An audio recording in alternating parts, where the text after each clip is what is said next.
Shalom Aleichem, everybody. Welcome back to the, I was going to say Yiboneh Beit Midrash. Of course, we are guests at the Eretz Chemda Beit Midrash, and we are dealing with Parashat Chukat.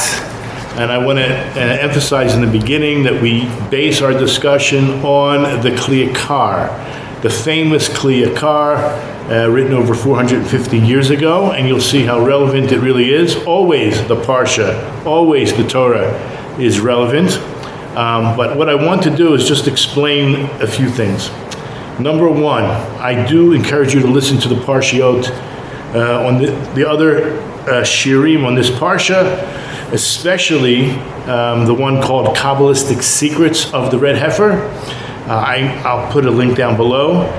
It covers a bunch of subjects that I gave a similar shir using the subjects I'm about to mention, and I talked about them at length.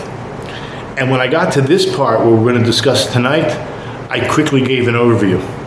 What I'm going to do is I'm going to switch everything around.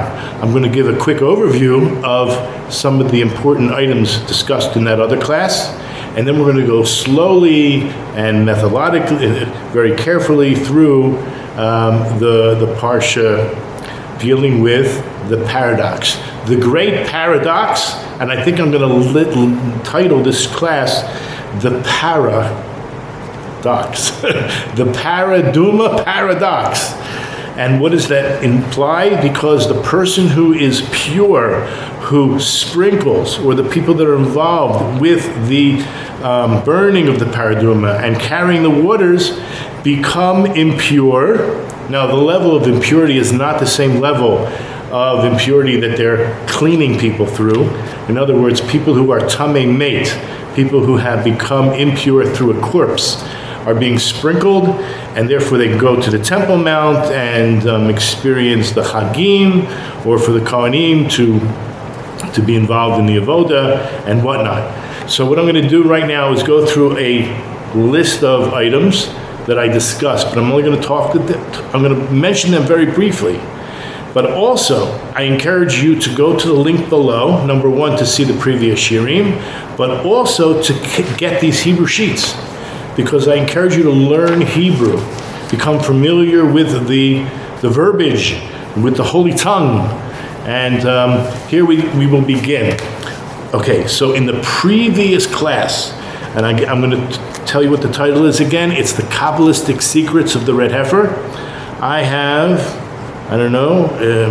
about 10, 15 points. I'm going to try to go through them quickly. Number one, one of the lessons was, because it says Lamor twice, that God is telling Moses to tell the people what to say when an apikoros, when people who mock the Jewish people, because the Paraduma is somewhat mystical, somewhat looks like it's witchcraft, that you just wave a magic wand, you're sprinkling these people with drops of water, and they become clean. This is something they mock us for. Rashi mentions it as well, and the Yakar says something very interesting, that if all that they heard was the Paraduma and the mystical aspects of impurity, of course they're going to mock you. But when they learn the whole Torah, and we're talking about non-Jews as well, when they learn enough Torah to realize how true it is, how moral it is, these are instructions for living, they will accept some of the few things that are beyond their comprehension. Number two, because it says Zos Huchas Torah, why doesn't it say this is the law of the cow? Zot Huchat HaPara. So that was discussed already. Why is it called Moses' cow? That was discussed. And the answer is because he sacrificed his life for us. Now that may sound very Christian, but whatever sounds Christian is because they got it from us. So Moses actually gave his life for the Jewish people, and therefore the cow you have to listen to the class, why it's called by his name. Also, we discussed why the mother, which is the red cow, has to be a certain age, able to give birth. She cleans up for the egel. For the egel is the calf, which implies the sin of the golden calf. There's a cleansing, and that had to do with death when we unfortunately involved ourselves with idol worship at Mount Sinai with the golden calf. Death came back into the world. I shouldn't even say death came back into the world according to the Yakar. He says it was the angel of death had the ability to be involved in our death, as opposed to the kiss of death, which would be a higher level, like when Hashem would just breathe, how he breathed into life into us, how he would take it out from us through his own lips, kaviyachol, so to speak, and that would be a higher level.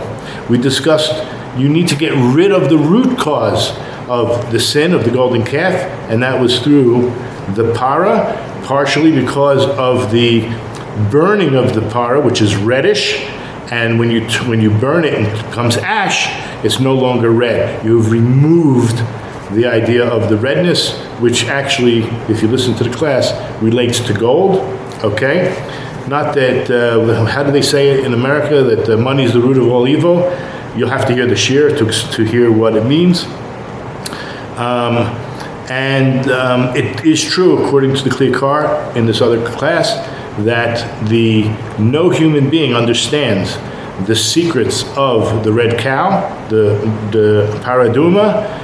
Even Shlomo himself, the wisest of all people, couldn't understand it, but Moses did through the 49 levels of Bina that was given into the world. And just as a hint to that, in Proverbs 2:4, it says, Kim matmonanim techapsenu, that like a buried treasure, you should search after it. That's talking about wisdom in Proverbs 2:4. But the word kimatmonanim is like memtet. That's part of the word. And then moni means counting twice. Okay, we're going to just go on. Shlomo's mother was named Bat-Sheva. Even he could not understand the secrets of the sevens, because Kimat Monani, Mem 49, is 7 times 7. And basically how to beat the angel of death, that you'll have to listen to the class. And why was the sprinkling done on the 3rd day and on the 7th day? And if you want to know the answer to all those questions, you have to listen to the class. As I mentioned, it's called the Kabbalistic Secrets of the Red Heifer.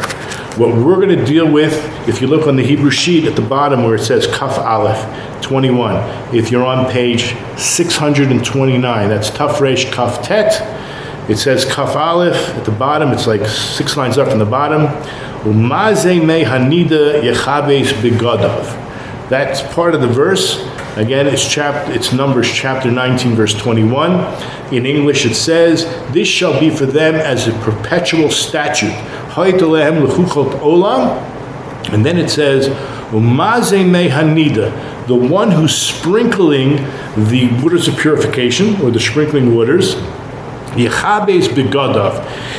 His clothing requires cleaning, which implies he actually has to go to the mikveh.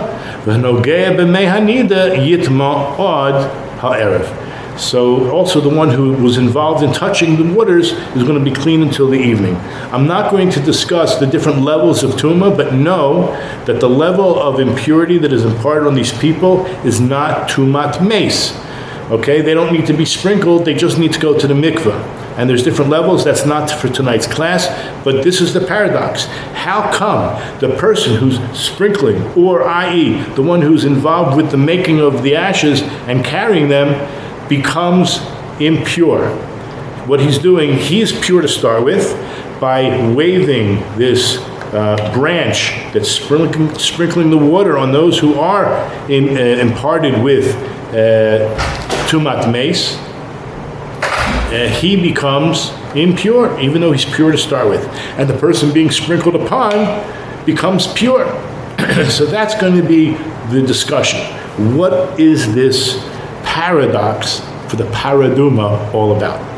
So the Yakar begins by saying, Hamaforshim yotzo lilkot, that many of the commentators went out to find, the word is to collect answers to this question.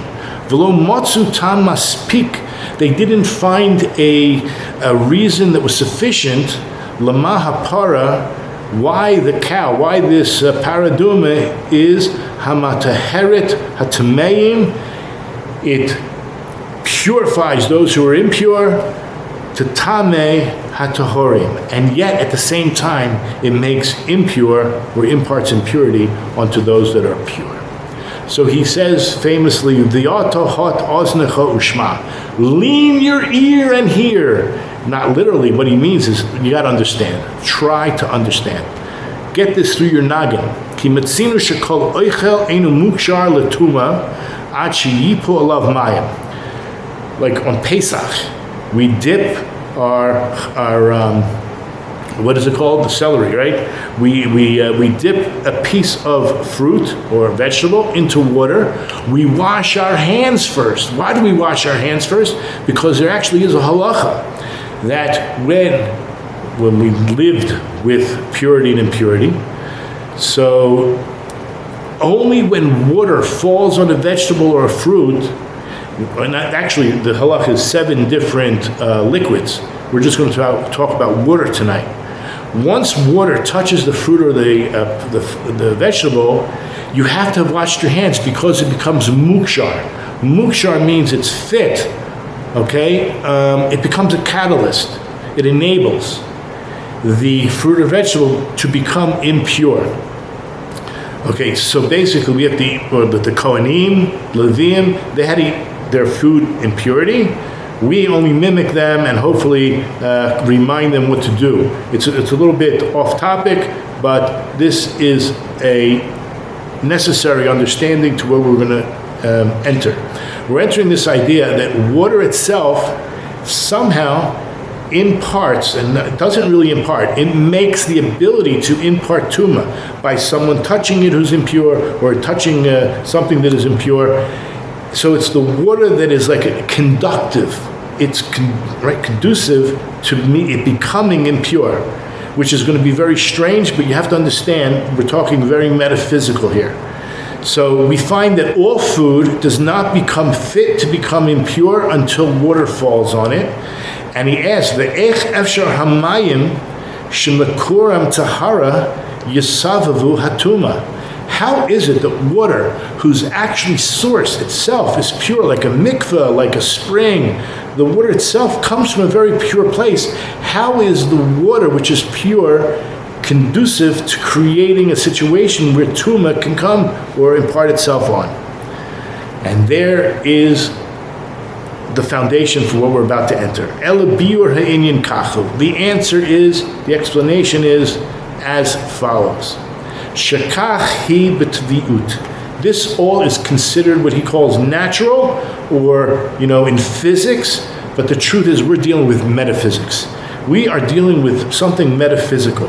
Shekal davar she'eno mitpa'el ki'im lihafcha v'lo mima shehu mimino. Okay, so something does not become active or activated except from that which is opposite it, not from its same min, its same species. The best example that I can give, and he's going to give a different example, is by men and women. Okay? For a man, and I'm going to say the same thing for a woman, to reach our actual potential in life, we must find our mate. We have to find someone, right? If you're a man, someone who's feminine. The woman needs to find the masculine. So basically, it's the opposite that causes you to be activated, to reach your potential. So it's only that which is opposite you that can help you reach your potential. If it's the same, you're not going to get there. And he says this is like the derech of the Yetzer Hara. Kederech ha-Yetzer Hara mitgaber yoter b'Yisrael mi ba'umot. Now, for those who are not Jewish, bear with me. I think that if you're a Ben Noach, you understand the truth of the Torah. There is some more responsibility on the Jew, right? The souls on the metaphysical level, there may be a difference in the souls. So therefore, he says the Yetzer Hara has more effect. The evil inclination, the Satan, has more power, more, right, mitgaber yoter. It can overcome a Jew much stronger than a non-Jew. And he goes on to say from Gemara Sukkos, Nun Bet 52a, you can find that on number 2 in the source sheet, that a Talmid Chacham, Talmidei Chachamim, Yoter Mikulam, right? That the person who is sitting and learning and doing mitzvahs and involved his whole life in Torah, even has a stronger Yetzer Hara. To say like this, I'm going to try to explain it, that just like the Jewish nation, which has more potential, so to speak, and has more mitzvahs, has a greater inclination to do evil because it's so opposite, it's so foreign, so to speak. Therefore, it has greater power to try to overcome, because that's what it wants to do. It feels that it needs to overcome. And the Talmid Chacham, the sage, the Jewish rabbi, is even greater potential to do good. Therefore, the evil inclination is stronger against him. And the Gemara in Sukkah 52a illustrates this point. There was a certain incident. Abaya, a great rabbi from the Amoraim period, I'm talking about maybe the year 300-400, he once heard a certain man say to a certain woman, he's overhearing a couple, they say, let's go up early in the morning and go on the road. He heard this, and he said, you know what, I'm going to try to protect them. I'm going to go, I'll accompany them, I'll prevent them from violating any prohibition. Okay, whether he had the right to do that or not, I don't know. Let's just say he was worried about them, but worried about their souls. He went after them a long distance in a marsh. And while they were walking on the road, they did nothing wrong. They didn't engage in any wrongful activity. When they were taking leave of each other, they were departing each other, they were saying, Shalom Aleichem, God be with you.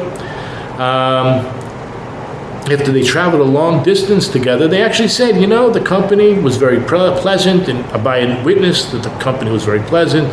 Abaya said to himself, in that situation, if instead of that man, it had been me, and that's what it means when he says, if it would have been the one whom I hate, it's a euphemism for himself, he would not have been able to restrain himself from sinning. So, look, this is a little bit cryptic, but this is a discussion or conversation he had within his own head. After becoming aware of such a great shortcoming on himself, he was aware, he was honest with himself. He leaned against the doorpost, thinking and feeling regret.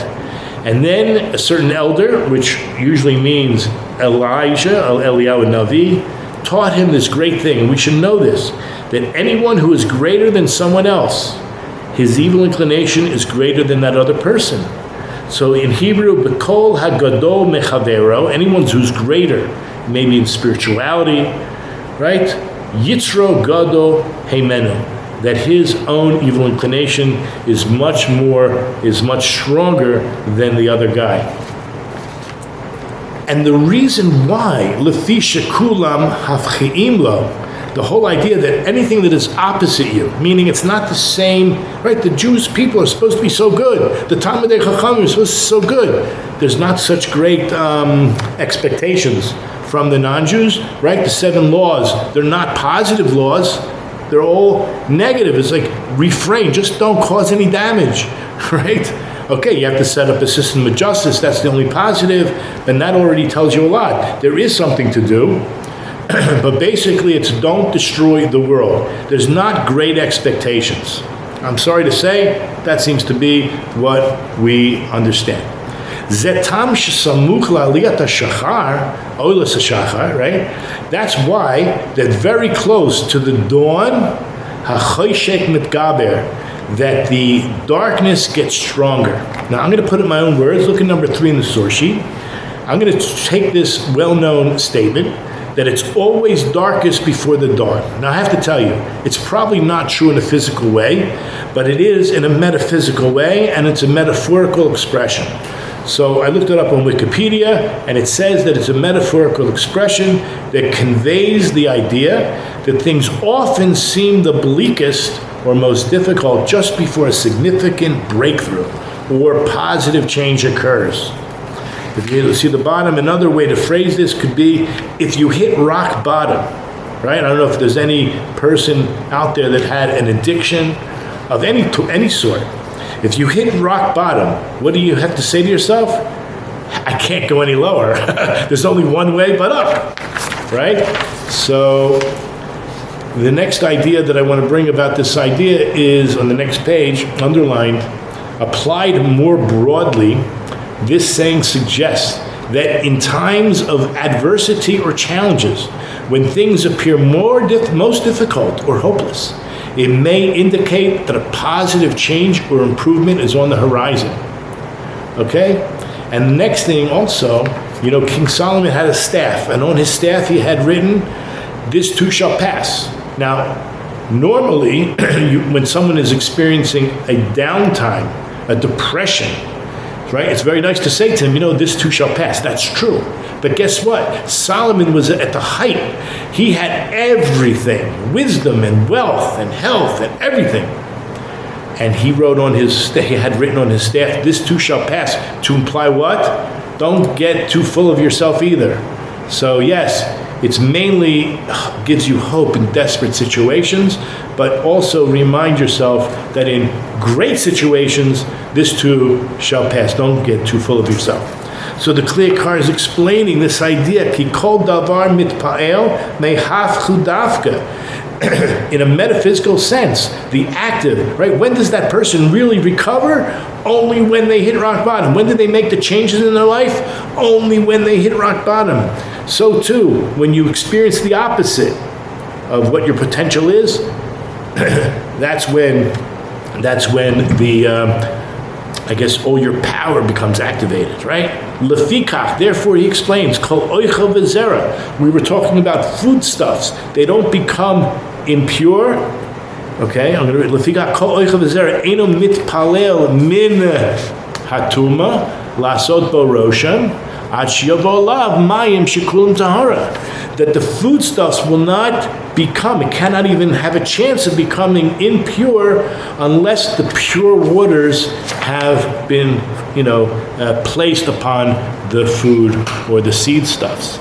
V'az hatuma rotzona l'natseach hatahara. It's only then that this tuma, this impure force, right? You have to use your imagination. We're talking metaphysics here.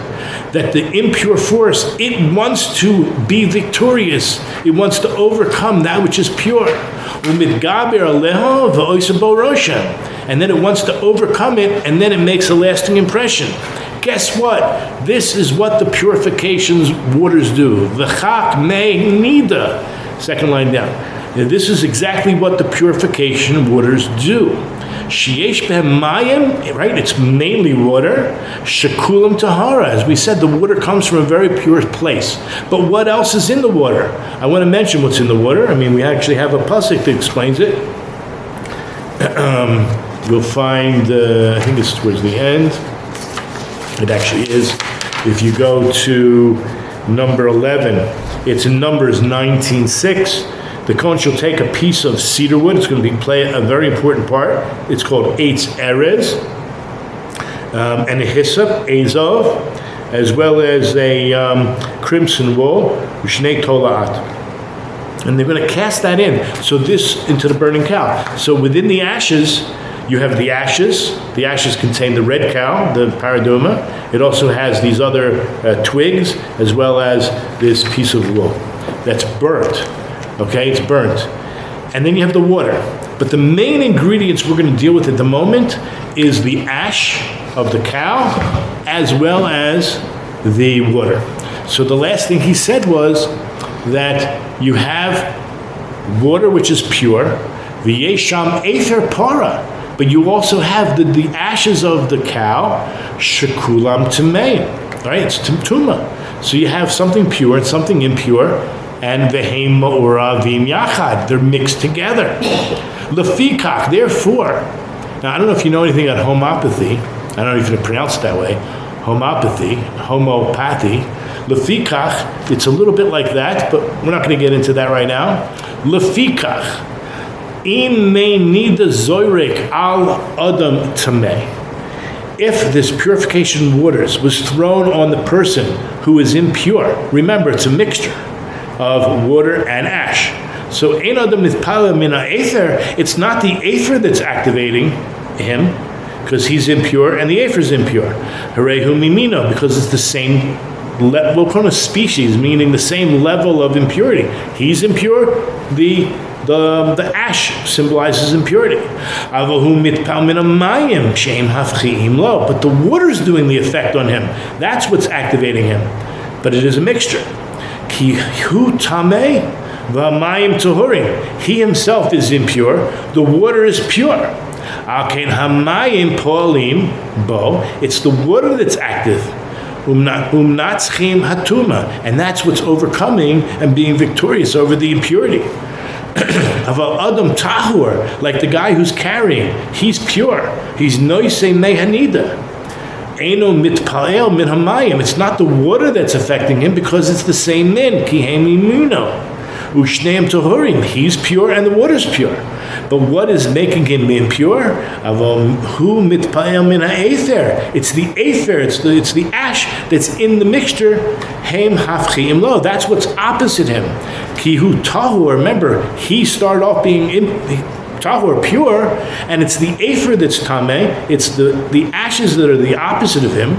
That's impure. Al kain ha'ether poel bo. Therefore, it's the active ingredient is the ether, is the ash.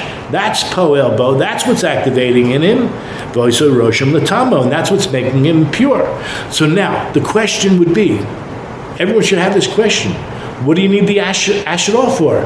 If the guy's impure, just take water, which is opposite him. And that's the next question the Yakar poses, which is a very logical question.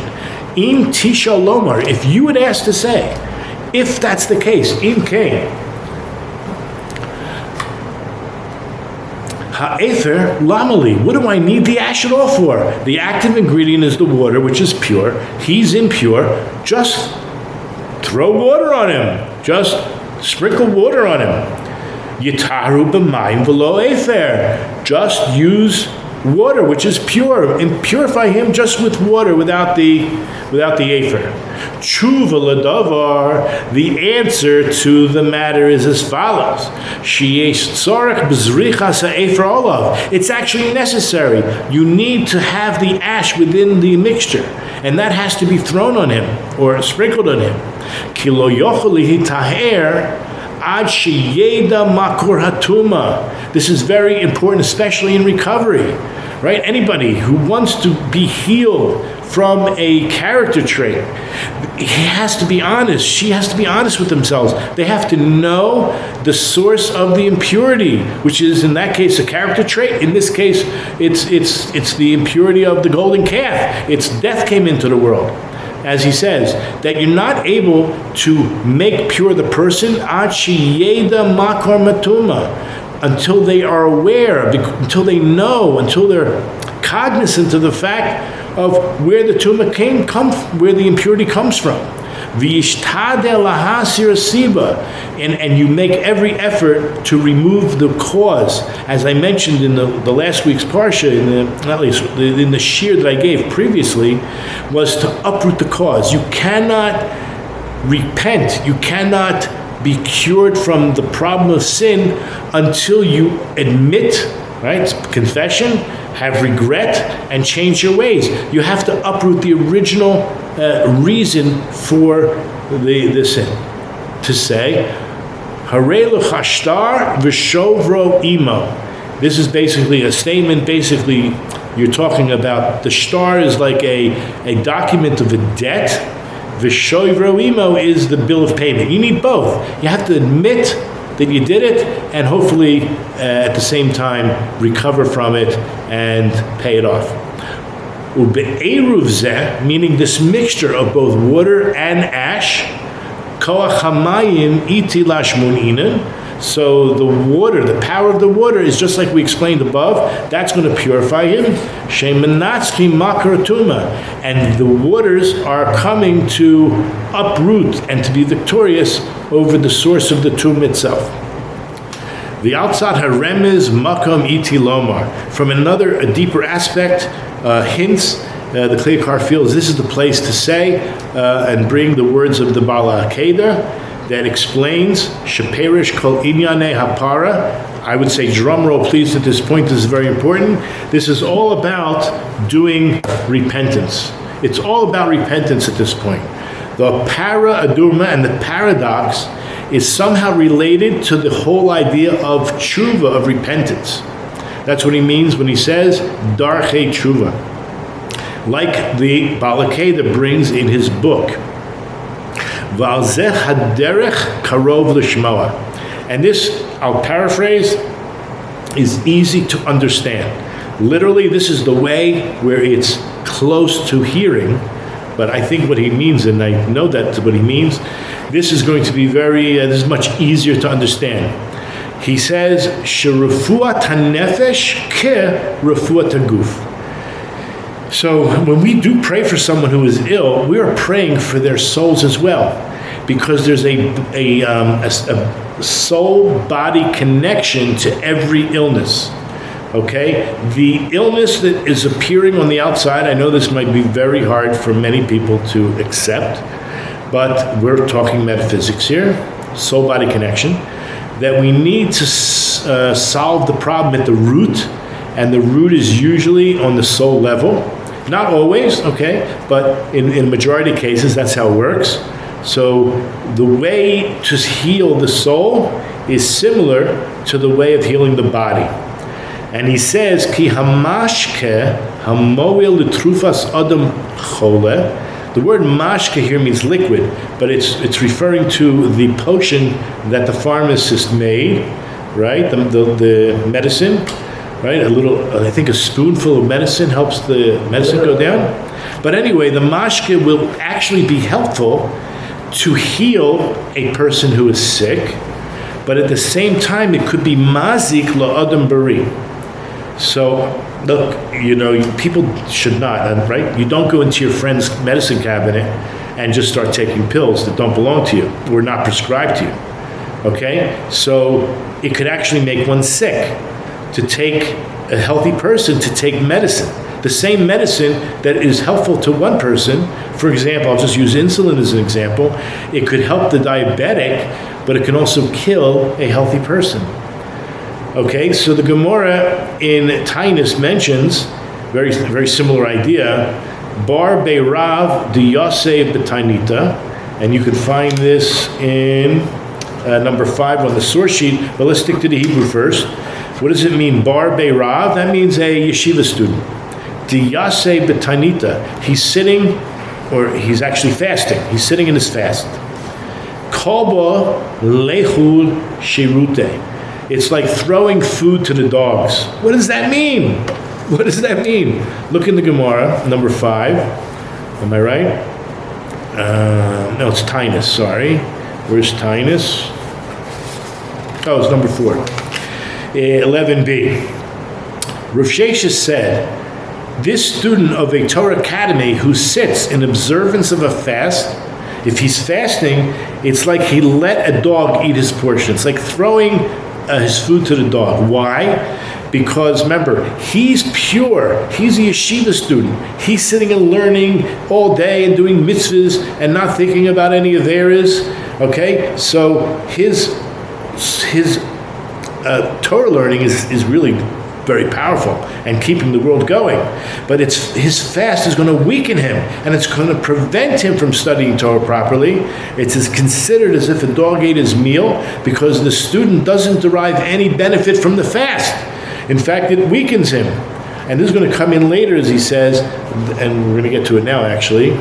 He says, Hooray, back in the Yakar, Hooray shahatsoinot matamim esatohorim. So by the yeshiva student fasting, it's like making him impure. It's making impure the pure, and it's mataharim tameim.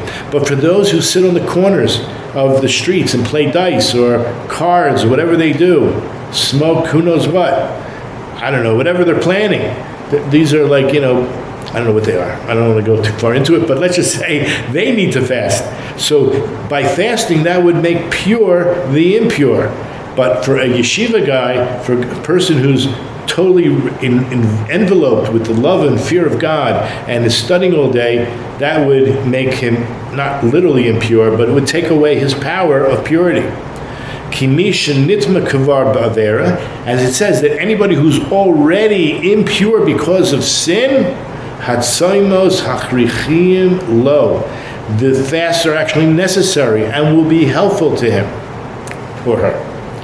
Okay, but in the next paragraph, Ukahisha Amru Chazal. When Chazal say in Yuma 86b, that you'll find on number 5 on the source sheet, but let's see the Hebrew first. He asked in the Yakar, Hechidami Bal Tshuva. What is the definition? How does someone know? They sinned, they think they did tshuva. How can they test themselves? How do I know if I really did tshuva? Do I fit into the category of being about tshuva or not?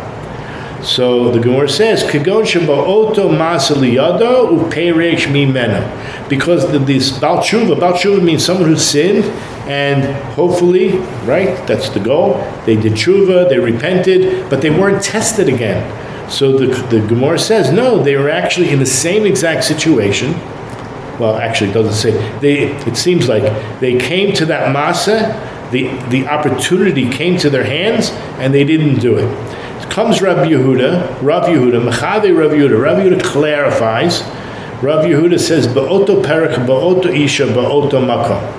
So, we could be talking about, someone who went to McDonald's and ate treif, someone who went, gambling and whatever. Here, he's just using an example, so apply it as you will.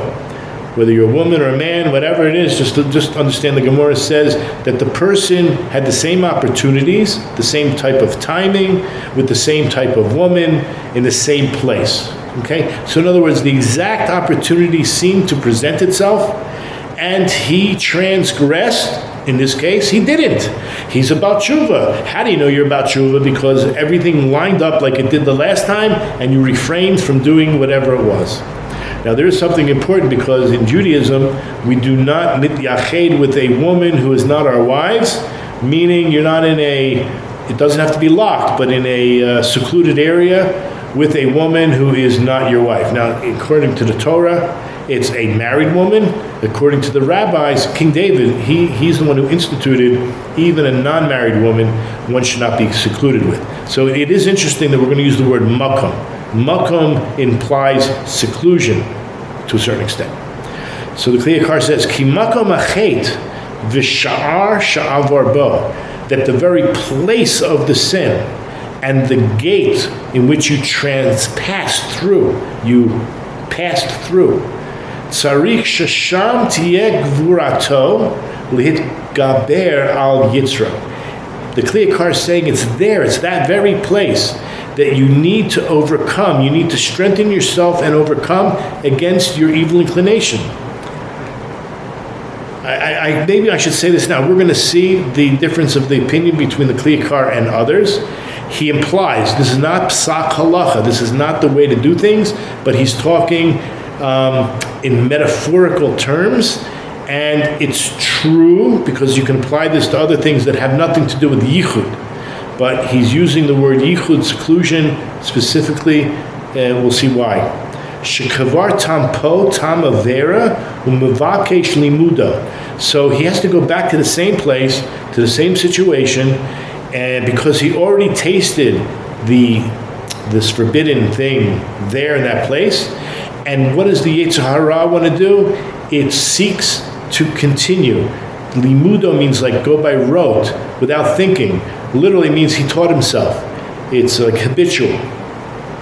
Now, in Hosea, that's number 6 on the source sheet, Hosea chapter 2, verse 1, you'll get an understanding, hopefully a deep understanding of why it is that the makom is very important. Because the verse uses the word makom. So this is a very nice blessing about the Jewish people. And the number of the children of Israel shall be as the sand of the sea, which shall neither be measured nor counted. Now this is the important part. And it shall come to pass in that place. So in Hebrew, v'haya bimkom, in that very place, and I'm going to say where the person sinned, that instead of saying about the Jewish people, you are not my people, that's a bad thing, rather let it be said, you are the people, you are the children of the living God. So in that very place where you sinned, where you became distant from God, not his people, in the same place, it will be that you are considered the children of the living God. Asher ye'emar lehem lo amiyatem, right? That's where, in that place where you would not be considered the children of God. Ye'amar lehem b'nei El Chai. That very place you will be. So it's the very place in which you sinned, or the very situations that came up, and you were tested a second time, and you refrained from doing it. That is the proof the Yakar gives as a proof that you passed the test. You're about tshuva. And he says, Dafka bimkom hachet. It seems like it has to be specifically in the very place of the sin. Asher sham yemar lehem lo amiatem. In the place where it was said of you that you're not the people of God. Bimkom hahu tiyet tshuva. And it's in that very place where tshuva takes place. V'sham yemar lehem b'nei El Chai. In that very place, you will be considered the children of the living God. Now, we are going to deal with this Gemara now in Brachos 34b. And I want to spend a little bit more time on it, so bear with us. The Gemara over there says, Yoshom Rim Shezek Kavanas Chazal, in Gemara Brachos 30 Lamed Daled Bet, Makom Shabali Tshuva Oimdim. I'm sure you've all heard this idea. In the very place where a Baal Tshuva stands, Tzadikim Gemorim Ein Yecholim Lamod Shan. What could it possibly mean? There's an argument in the Gemara, who's greater? All the prophecies that the prophets talked about as being the what's going to be in Gan Eden, what's going to be the reward. Guess what? There's actually a maklokus. Who's greater? Who's going to receive a greater reward? The Baal Tshuva who sinned and tasted sin and then turned his life about, turned his life around, or the one who never sinned? Maybe he's greater and he'll get a greater reward. I have to tell you the truth. The Gemara does not resolve. It actually doesn't tell you. We all think, maybe rightfully so, that the Baal Tshuva is greater, but we'll see. Ki ha-Baal Tshuva tzarich la'amod bimkom asher amod sham b'rishona. Right, according to the Yakar, the Baal Tshuva needs to stand in the place where he stood originally when he sinned. Ulehit yached im ota isha asher chota. And according to the Yakar, remember, this is not Psach Halacha. I want to make sure everyone knows this, and we're going to discuss this a little bit later, that he needs to be secluded with that same woman in which he sinned. Vaval, but when it comes to the Tzaddik Gamor, Asur HaYichud, he cannot be secluded with her. Ki asur lahavi nafsho bin nisayon, because it would be forbidden to bring his own soul into such a test. So what comes out? Nimsa sheyichud dahainu etzemet teshuva, that the yichud, which we would normally say would be forbidden, especially for a tzaddik gamor. In fact, it's forbidden for all Jews. Nevertheless, that's where the tshuva takes place, in the place where the sin originally came. Therefore, this resolves the paradox. It's metame tahorim. It's going to, if you were tzaddik gamor, it would cause you to become impure. But at the same time, for the Baal Tshuva, he knows that he's passed the test, and he's surely his tshuva has been accepted. He's metaher hatameim. It will purify the impure. So we just turned to Gemara Brachos Lamed Daled Amid Bet, and it says, Amar Rabbi Chia bar Abba, Amar Rabbi Yochanan. It's all in the name of Rabbi Yochanan. Kol hanavim kulam nidbabu shehitnabu toivos v'nachamos l'Yisrael. All of the prophecies, all of the good prophecies that basically consoled the Jewish people, lo nitba'u ela lebali tshuva. It was all for the sake of the bali tshuva, people who sinned and returned. Lo otam shechatu v'chazru b'tshuva. Aval tzadikim gemorim, but the ones who are righteous, shayu tzadikim mitchila, from the very beginning to the very end. Regarding them in Isaiah 64:3, you can see this number 8 on the source sheet. It basically focused on, it says, no eye had ever seen. So this idea of what is going to be promised and prophesized, if you turn the page to number 3 on the bottom of Rashi, it says, ayin lo ra'ata, the eye had never seen. Our rabbis, however, stated, what does this mean? None of the prophets prophesied except regarding the Messianic era. Okay? But the world to come, when it comes to the world to come, all of the reward that's coming, no eye saw, means that no prophet's eye ever saw what the Holy One, blessed be, will do for that person, except God, the only one who knows what's waiting for the highest level. So what it says in the Tanakh about all these promises and reward, that's for the Baal Tshuva. But for the Tzaddik Gamor, he's going to get even greater reward. So according to this Rabbi Yochanan, that the Tzaddik Gamor is actually greater than the Baal Tshuva, because what's listed is a lower level. I mean, it sounds great what the Tanakh says about the rewards. Nevertheless, that's only for the lower level, which is the Baal Tshuva. The one who never sinned at all is going to receive a reward that is indescribable. No eye has ever seen it to be able to describe it. So that's all according to Rabbi Yochanan. And now in the dotted box, the Gemara adds, there's an argument. Pligi de Rebbe Abahu, right? This learning of Rabbi Yochanan, that Tzaddik and Gemorim are greater than the Baal Tshuva, Rabbi Abahu argues, Da'amar Rabbi Abahu, and it says, right, we know this statement, B'makom Baalei Tshuva oimdim, in the very place where Baalei Tshuva stands, Afilu Tzaddik and Gemorim einam oimdim bo, then even the completely righteous people cannot or do not stand there. And it's based on this verse in Isaiah 57:19. You'll see this on number 9 on the source sheet. Now, the truth is, the other opinion, Rabbi Yochanan also agrees with this verse. That's the source for his argument. How can you have the same verse holding the argument of both of these people, Rabbi Abahu and Rabbi Yochanan? I'll explain it. So look at number 9, 57:19 in Isaiah. I create the speech of the lips, Hashem speaking. Peace, peace to the far and to the near, says the Lord, and I will heal him. So the name Shalom, the word Shalom is God's name. And anything that's placed closest to God's name would be a higher level. Okay? So you have this statement, Shalom l'rachok. Who's rachok? People who sinned and then came close. So according to Rabbi Abahu, the Baal Tshuva is closer to God and therefore has a higher level, because it says Shalom l'rachok, and afterwards it says Ulekarov, and to those who are near. Who are those who are near? The completely righteous. However, Rabbi Yochanan actually holds the opposite. When it says Shalom, Shalom l'rachok, he says it doesn't mean close to God, it means far from sin. Who's far from sin? The completely righteous. Shalom, shalom, l'rachok. Close to God is those who are far from sin, u'lekarov, and those who later came close. That would be the Baalei Tshuva. Now, Rashi implies that there is a, because remember, the Gemara does not say who's greater. Rashi holds both of them are equal, right? And we'll leave it at that. Okay. I want you to go down in the comment below, although, it'll just give us some insight. The reason for Rabbi Abahu, so just to get some insight to what Rabbi Abahu was speaking about, remember,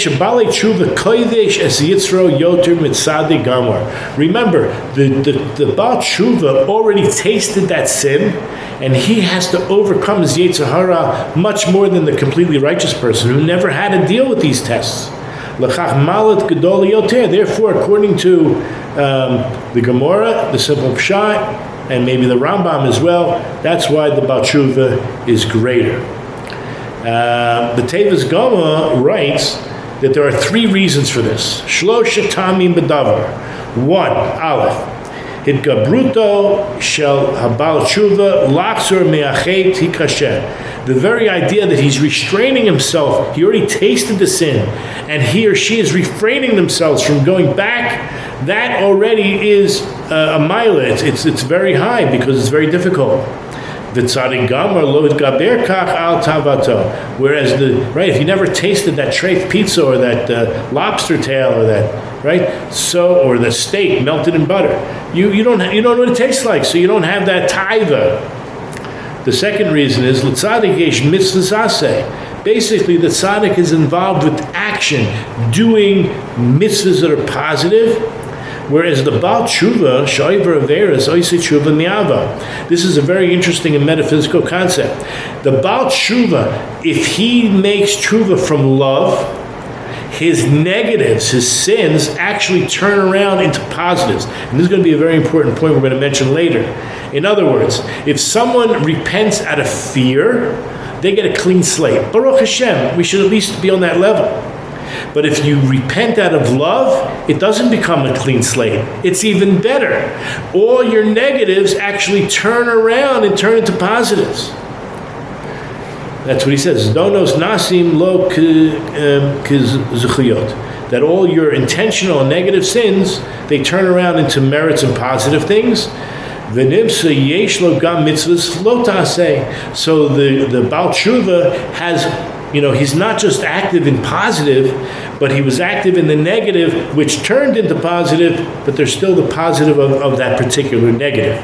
That's what he gets credit for. And the third example he gives, Baal Tshuva tzarik ligdur atzmo yoter lekadesh atzmo b'dvarim hamutarim. That a Baal Tshuva actually requires much more guarding. He's ligdur atzmo, he's to guard himself much more, and to even says sanctify. Lekadesh atzmo, lekadesh actually means to separate yourself, make yourself holy with things that are actually permissible. In other words, the Tzaddik Gamor doesn't need to, but the Baal Tshuva is required to do so, and that's why he gets much more reward. This is the back of the Metifta. It's called the Yilchot Biorim. It's called Brochas Lamedal Lamed Bet. On the right side, we're only going to read the right side for now. B'derech acheret biur ha'tefilas Moshe, tefillah the Moshe. Kavana Rabbi Abahu. He's explaining the intent of Rabbi Abahu. Loimer Shabbalei Tshuva Yecholim Lamod U'Hishaer B'Makom Shalavera. This is very similar to the Kliyakars we will see in the note below. That Rabbi Abahu is explaining that the Baal Tshuva is able to stand and to remain in the place of his sin. V'lo yitave ela aleha machmat shehurgalobo.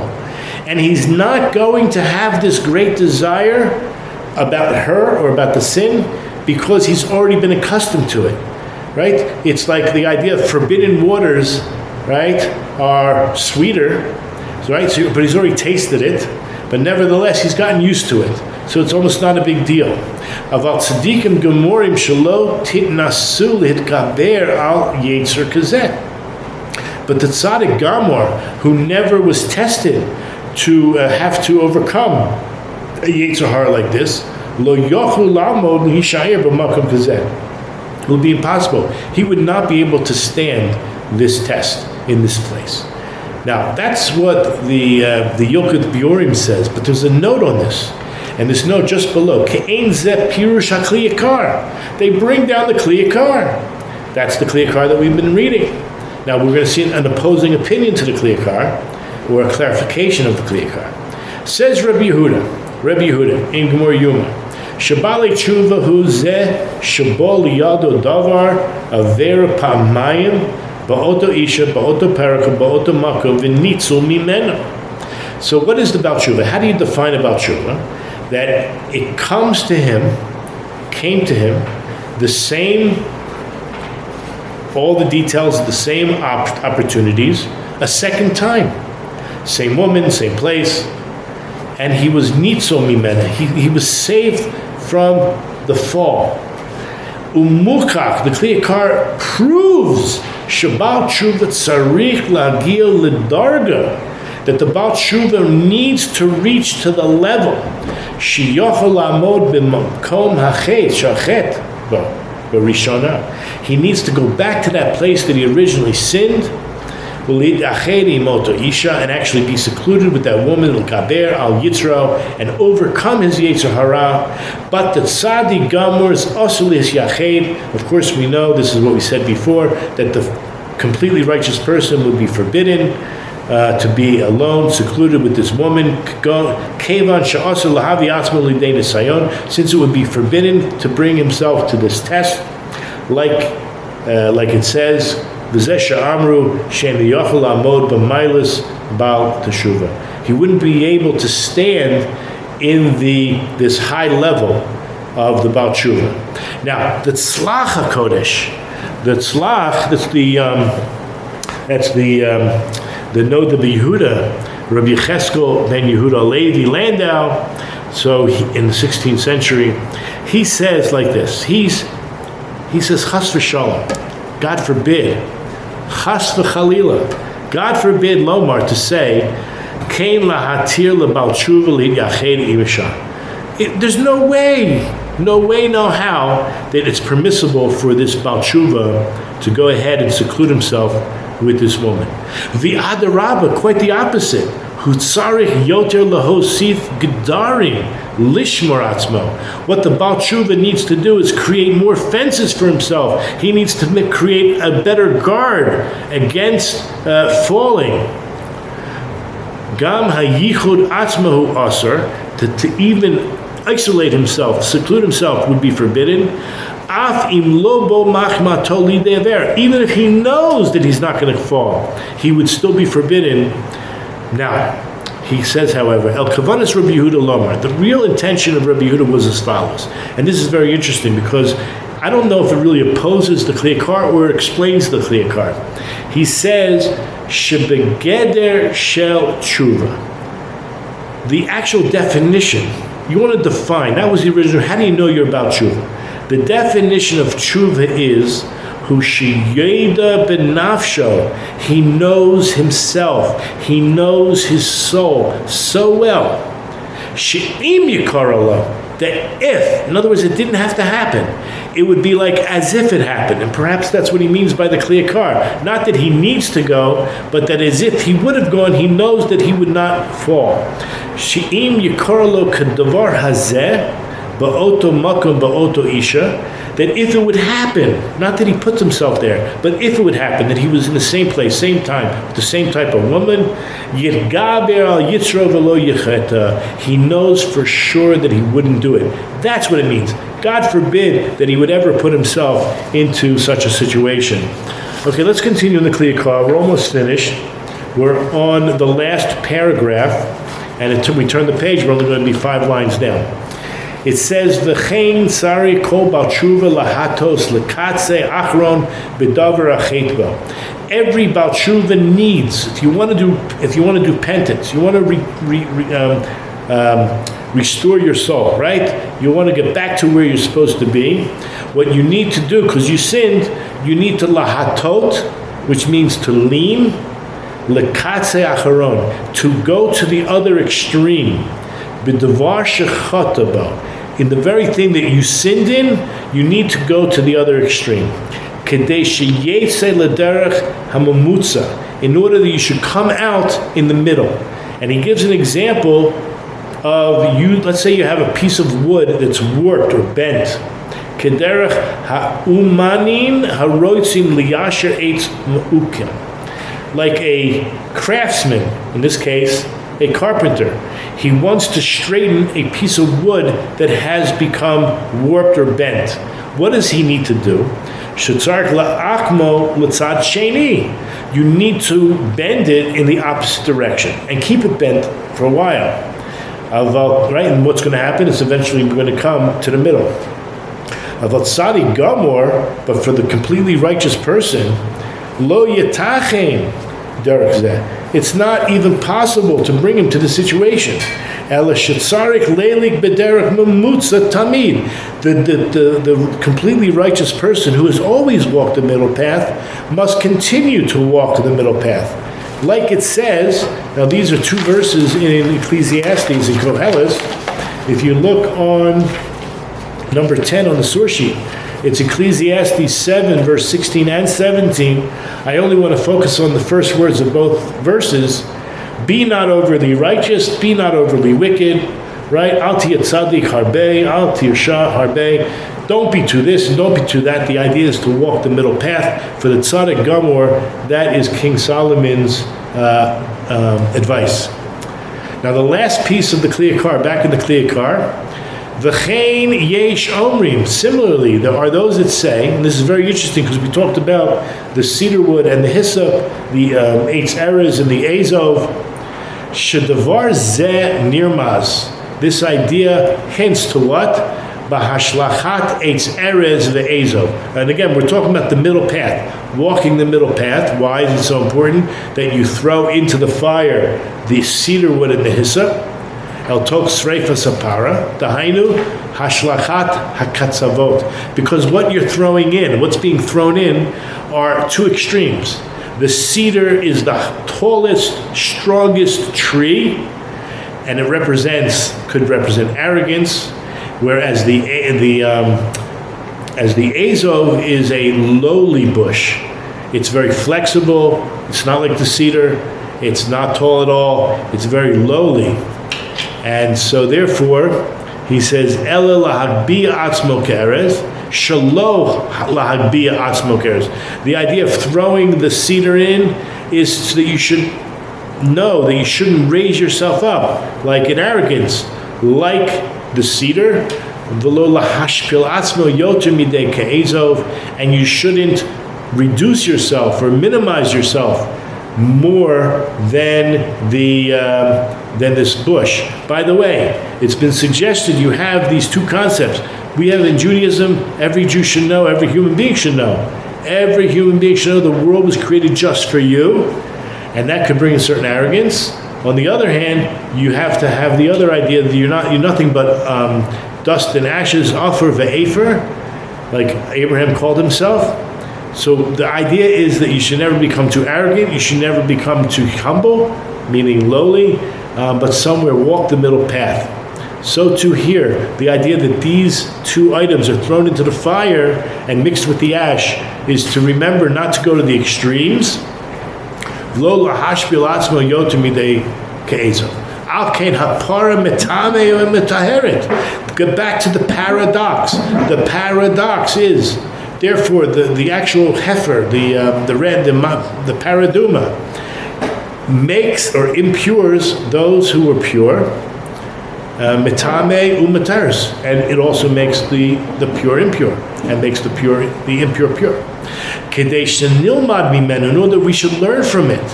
Shebe'inyanei tshuva, this whole idea of tshuva. Yesh kama devarim hamatamim u'metaharim ke'echad. That it's a paradox. Some people will become impure, and some people will become pure. The same prescription, This prescription, right? We talked about the medicine for a sick person. If you're healthy, it can make you sick. If you're sick, it can make you healthy. So too, you have to choose a rabbi who can really help you. He should be a soul doctor. V'shinoi bo mitzad makablim ka'amor. And it all depends on the person on the receiving end. Now I want to emphasize one more pasuk and one more concept to get this idea across. Turn the last page 4 in Malachi, the very last of the prophets. He's speaking about this Gemara. There's a Gemara that says there's no such thing as Gehenna. Okay? But what is what we call Gehenna? It's where the sun is removed from its sheath, the wicked will suffer, and the righteous will be healed. But it's the same, I'm going to use the word S-U-N. So no Christian walks away thinking that when we talk about the sun is healing, it's not talking about their false god. It's the Shemesh, the sun. As the verse says, if you go down in... right? For lo, the sun comes like glowing like a furnace, and all the audacious sinners and all their perpetrators of wickedness will be stubble. So there's a sheath around the sun. God removes the sheath. The sun is going to start burning up all the evildoers, and the sun the come shall burn them up, so that will leave them neither root nor branch. It really gets to the core, says Hashem. But then it goes on. It's the same S-U-N, the Son of Mercy, shall rise with healing in its wings for those who fear me. As it says, and then you will go forth and be as fatted calves. Now the word in Hebrew, when it doesn't say sun, it says yom. So the word for day, which is yom, implies the orbit of the sun, the circle of the sun. So in Hebrew, Kihine Hayom Bo Er Katanor. It says Hayom, but it's really referring to the sun. Hayom Bo. Later on, it says Hayom Bo again, the Son of Mercy. However, later on in the last verse, it says, "V'zarcha lechem yireh shemi shemesh." In the Hebrew, it is, "And the Son of Mercy shall rise its healing with its wings. For you here fear me, who fear me." So even though we've been using the word hayom to mean sun, here it actually says the word shemesh. Shemesh tzedakah o marpe kanefeha. Okay? Okay, now, what is this point? The point is, the Yakar explains, it's about the Mekablim. The Mekablim is the one on the receiving side. If you're a tzaddik, it's going to heal you. It's the same sun that's going to burn up the evil people. How does that work? Think about these examples the Yakar loves to give. You know what wax is? Wax is hard. But you know what? If you left, I don't know, if you ever left a piece of candle or wax in your car or in your windowsill, you know what happens? It gets soft, it might even melt, it can make a big mess. So it's thinking, leaving a can of Coke in your car, come back and it exploded. No, seriously, you put a candle on your windowsill in the heat of the sun, it's going to change form. It's going to become soft.